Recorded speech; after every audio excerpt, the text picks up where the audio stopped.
And how's it going, everyone? It is Skullzi here with the latest and the greatest gaming news. Today I wanted to talk about something that I discovered regarding Starfield. This is an update on something that I found much earlier in the year originally, however there are new updates to this situation, and I wanted to cover this again because my channel was a lot smaller a year ago, and I don't feel like enough people got to see this information. So if you're not familiar with this entire situation before the new updates, then don't worry, because we'll break it all down together, as I'll be recording my screen so you can see that my bullshit capacity meter is always running at 0%, and so you can look this information up to verify it for yourself if you choose to. And if you're one of those shady sites that likes to steal my discoveries and post about them as if you found them for yourselves, then I guess this makes it easier for you to do that too. So what I discovered was an update to the Starfield trademark. In fact, this isn't an update to the original Starfield trademark, but a separate trademark for Starfield altogether. This one involving merchandise and collectibles, and what appears to be the separate components for what you would get within the collector's edition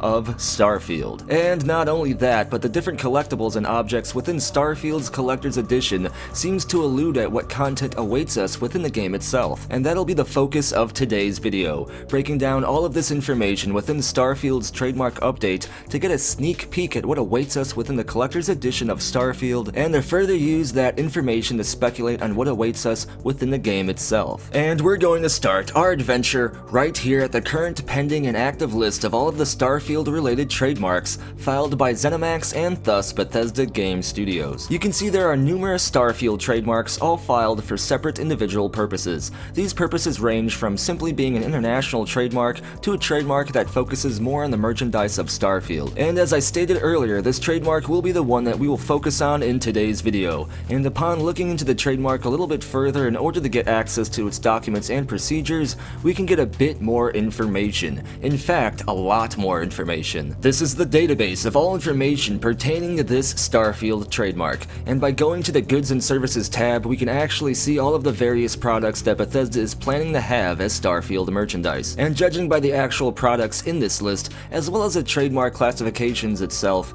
it seems very likely that these are the actual products that we will get within Starfield's Collector's Edition. And some of these may surprise you because they seem to be eerily similar to something that you'd find within another one of Bethesda's game universes. The first section is just the usual Class 9 classification that is given to any product related to a video game, which in itself is interesting because merchandise related to video games don't need to have the Class 9 classification. They just need a classification related to whatever type of product that they actually are. This can be seen here by looking at the trademark for Starfield themed clothing. No Class 9 classification, only a Class 25 for clothing items. This proves that the trademark we are focusing on today, the one with all of this merchandise, has to be for Starfield's Collector's Edition and not simply for the merchandise itself, as it carries a Class 9 classification for including a video game, as opposed to other merchandise trademarks that don't have the video game trademark classification. I feel like I said classification 800 times. This proves that this trademark is for the actual trademark for Starfield's Collector's Edition, as opposed to a trademark for just simply different Starfield merchandise. But now let's look at what will be actually within this Collector's Edition. First, we get metal keychains, watches, and jewelry.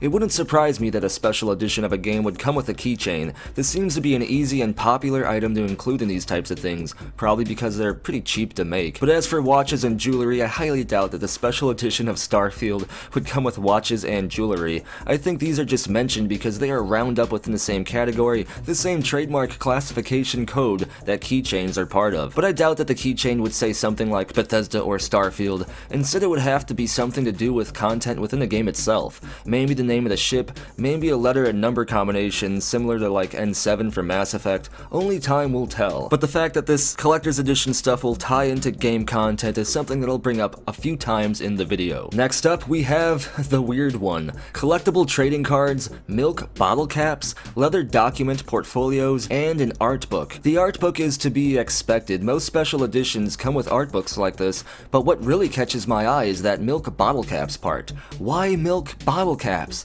Do people drink a lot of milk in the Starfield universe? And in space of all places? The last thing I'd want to do after drinking a bunch of milk would go float out in space in 0G. That sounds horrible. But all jokes aside, why would Bethesda choose to make milk bottle caps, or just bottle caps in general, so noteworthy in two separate game franchises? Sure, Fallout has Nuka-Cola tequila bottle caps, not milk bottle caps, but bottle caps in themselves are basically just that. They're all just bottle caps. So is this proof of some sort of Fallout and Starfield universe connection? I mean, there is that weird mural in the Museum of Freedom in Concord. Very, very strange indeed. Let me know what you think about all of these bottle caps down in the comments below. Next, I want to talk about trading cards. The fact that the special edition will come with trading cards signifies that they are very important somehow to Starfield. Maybe there will be collectible trading cards that we can find within Starfield itself, similar to the Vault Boy bobbleheads in Fallout, or maybe Bethesda might be planning to release an Elder Scrolls Legends type card game alongside Starfield, and these trading cards within the collector's edition tie into marketing that new card game as well. Pretty exciting, and this goes to show you why I pay daily, if not literally hourly attention to gaming trademarks. You can get a lot of surprising amount of information from these almost hidden public documents if you know where to look and how to find them, and sometimes even when to look. The next section mentions wallets, purses, messenger bags, and backpacks, and again, like I said earlier about the keychain, I expect this merchandise to have something related to the game's content printed on it, instead of just Starfield or Bethesda or a picture of Todd Howard or something like that, especially the messenger bag, which seems like it might have something to do with in-game content. The next section is again something that we'd expect from almost any collector's edition, and that is collectible statues of plastic. Most of these special editions come with like little 3D printed figurines, all of which are usually broken in some way when you finally open a box. When I got the original Assassin's Creed game collector's edition, my Altair figurine had no legs, which was kind of horrifying. I don't know how he's going to be going around Assassin Creeding and climbing buildings without legs. Next up, we have lunchboxes, cups and mugs, beverage glassware, and shot glasses, which I think is nuts because I don't know how Bethesda expects to ship glassware in these collector's editions when the 3D printed figurines are almost always broken. It seems like a hazard to have multiple shards of broken glass just chilling in the box waiting for someone to cut themselves on when they open it. Either way, again, I expect these shot glasses and stuff to have possibly like the name of your ship in Starfield or other in-game content to be printed on them, or rather on the shards of the broken glass that Bethesda will probably be sued over somehow. But anyway, I'm actually surprised they are taking this risk, but maybe they're just trying to include more unique merch in their collector's editions after the backlash they received from how shitty the Fallout 76 collector's edition was. And lastly, we have another interesting one that possibly signals Starfield's connection to the Fallout universe. Fitted plastic films known as skins for covering and protecting electronic game playing apparatus, namely video game consoles and devices, video game controllers and joysticks, and then video game joysticks in themselves, bobblehead dolls, plush toys, action figure toys, snowboards? What? Board games, card games, replica toy weapons, puzzles, prop replica collectibles, namely toy weapons, toy vehicles, and toy helmets. A lot of this sounds awesome, to be honest, if it actually was in the collector's edition. This is a lot of merchandise here, and I don't know how big this box is going to be if it includes all of this stuff. It's likely that, like earlier with the watches, jewelry, and keychains, some of this just happens to be within the same trademark classification code as other items, so they just happen to also be listed, but only time will tell. Either way, I'm pretty hyped for this collector's edition if this is true. It sounds pretty awesome, except for snowboards, which sounds confusing. I would love a Starfield controller or a console skin. Video game joysticks definitely stands out to me too because it's mentioned twice, once alongside the skins and then second by itself as if it's just a video game joystick that you're gonna get. Imagine if the collector's edition of Starfield came with a full functional joystick themed entirely around the game. You could use it to fly your ships or pilot other vehicles. That would definitely take the Starfield collector's edition to a whole nother level compared to other collector's editions by other companies, and make it one of the coolest video game special editions ever. Then it mentions bobbleheads, of course oddly specific to something else directly related to the Fallout universe again. It could just be a bobblehead of something Starfield related and nothing to do with Fallout at all, because bobbleheads aren't specifically only for Fallout, they exist beyond the Fallout universe. But the fact that bottle caps was mentioned previously in this trademark makes seeing bobbleheads listed feel like much more than a coincidence. Then we got those replica toy weapons, prop collectibles, action figures, plush toys, a wide range of merch, but what really stands out to me is card games being mentioned again, which could tie into the collectible trading card theory that I had mentioned earlier, and further play into my theory of there being a Starfield card game of some kind being released alongside Starfield, probably for mobile devices. Board games and puzzles is kinda strange, but last on the list is a helmet. It seems like helmets are a trend with Bethesda collector's editions, and Starfield will be no different, featuring some sort of space helmet that I expect us all to be able to wear while hopefully not getting exposed to mold. You can see there is a lot of information here, more than you'd expect to find in what would otherwise seem to be a boring trademark documentation. But what does this tell us? Where do we go from here? Well, immediately, if all or even most of these products were actually made well, or at least moderately decent,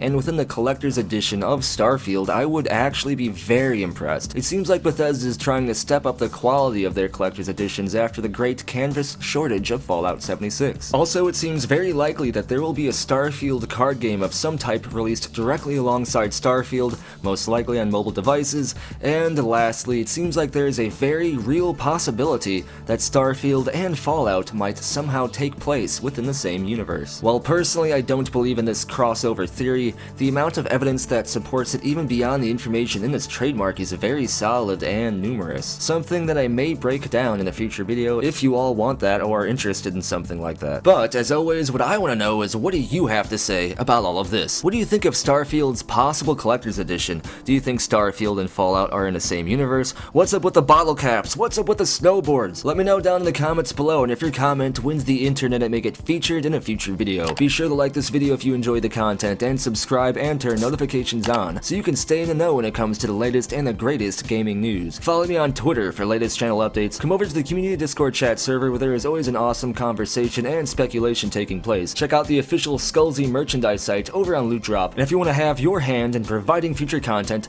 and helping me make discoveries like this, as well as getting access to unique and awesome awards, then consider subscribing to the community on Patreon or joining the channel here on YouTube as an exclusive channel member. Links for all of these awesome things are down in the description below, and as always, thank you for watching. Be sure to tune in next time when the broken shards of Starfield glass are assuming direct control.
It just works.